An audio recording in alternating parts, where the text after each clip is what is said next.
was suiting up for the Atlanta Dream that season, and when the Fever came to town, she didn't just play physical defense. She threw a full body check into Clark, a hit so obvious that you'd expect a whistle before she even finished the motion, and officials swallowed it completely. Then Griner got subbed out, walked to the bench, and screamed profanities at Clark from the sideline. No technical, no warning, nothing from the refs at all. We have heard nothing from the WNBA, absolutely nothing. Brittney Griner elbowing Caitlin Clark in a crazy way and then calling her a trash white girl. And Brittney Griner has not commented, which I find significant. I've watched that video countless times, and it sure looks like Brittney Griner says, white girl. The WNBA should investigate Brittney Griner's seemingly uttering profanities about white girl. Lip readers caught Griner mouthing what they interpreted as profanity directed at Clark during that sequence. So this wasn't just a physical play that got a little rough. That's a player with a personal problem targeting someone and getting covered for it by the people who are supposed to run a clean game. The Dream lost that night, Griner fouled out, and she's still left without any real consequence for any of it. Fast forward to June 13th, 2020.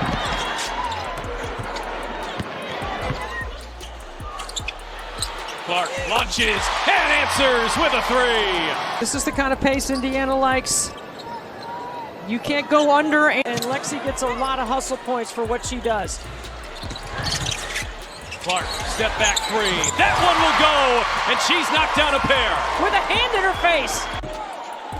At the first 2 points tonight, she's pulled Connecticut back within 7. Clark fire away and answers with a three. So let's talk about what Clark actually did in this game, because the stat line looks almost too clean for letting Connecticut foul her all night, Griner running illegal screens without a whistle, and Clark still finished 10 of 17 from the field with 25 points and went 5 of 10 from 3. That's not a player surviving a rough night. That's a player carving up a defense that thought it had her figured out. 17 in the second. Clark catch and shoots. Big triple. Bucket. ATO. Boston directing traffic. Here is Kelsey Mitchell. Look at all the contact between Clark and Lacan. And Clark hits a deep three. That's how you make them pay. The lapsed onto Clark, Boston found the open player on the weak side, and late in the game, those passes kept finding Sophie Cunningham in exactly the right spots. The Sun built their whole defensive scheme around stopping Clark, and Boston kept punishing them for it from the post. So hard off the ball to get open. Multiple defenders with length all game. Got clock down to 5. She somehow found Mitchell, who just circles around. Mitchell's got to get it up. Oh, yeah! What a play! He does it the hard. Technical, I didn't need an explanation. I deserved it, but it was worth it.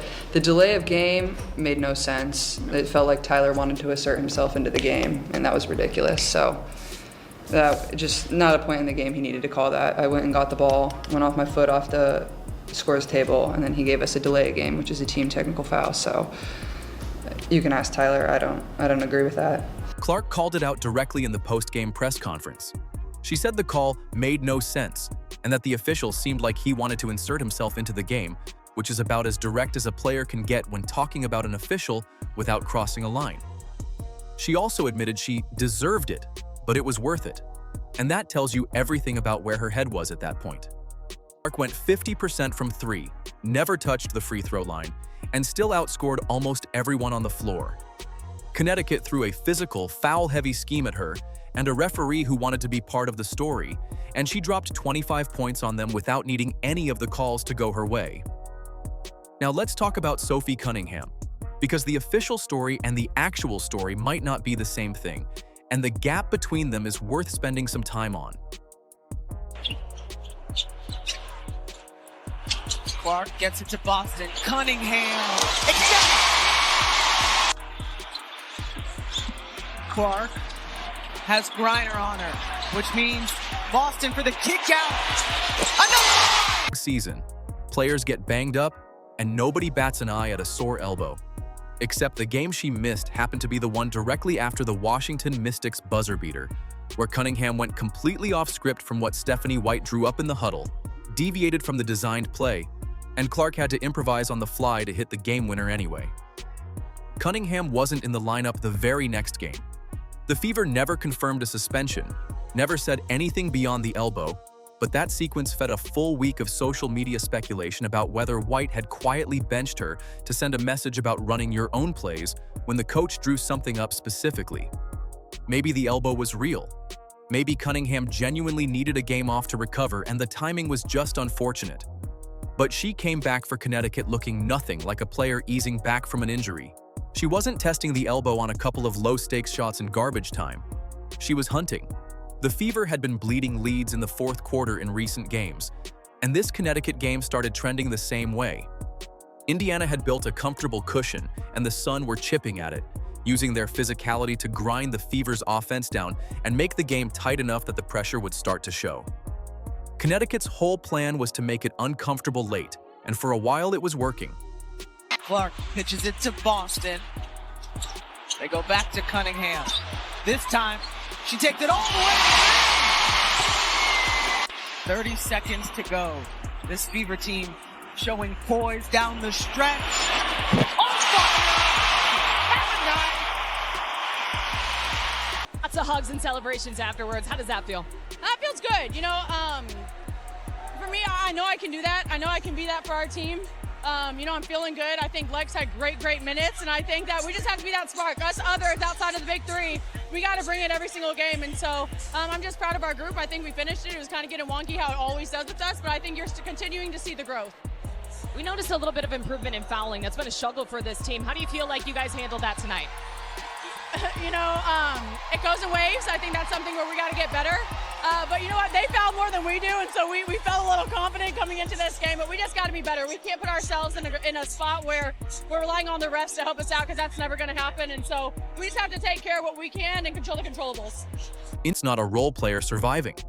That's a front court player making life uncomfortable for a team that wanted to bully Indiana inside. Finally, you've kept these fans on their edge of their seats these last few games. They've been close, but you guys have been able to pull them out. How do you keep winning these types of games? Yeah, you know, I think at the beginning of the year, we were very inconsistent. We were losing those games. And so, yes, there's still some inconsistency throughout the game, but we're winning them. And I think that's what matters. And again, it's stacking the days, brick by brick, and you're seeing that. You're seeing growth, and that's all you can ask. And I think where we want to be at the end of the season, you know, we're doing our daily dues. And so I'm happy with where we're at. We got the dub. It's time to get home. Yes, thank you so much, Soph. Indiana's own fourth quarter habits all stacked against the Fever in this game. They closed it out anyway. Cunningham's 11-point burst in 2 minutes didn't just win the game, it told Connecticut and every other team watching that there's no version of this matchup where the Fever don't have someone ready to end it. Clark dropped 25 points on Connecticut's physical defense without a single free throw. Cunningham exploded for 11 points in 2 minutes to slam the door, and the Fever won by 10 on the road while the league was busy reclassifying its own officiating calls after the final buzzer.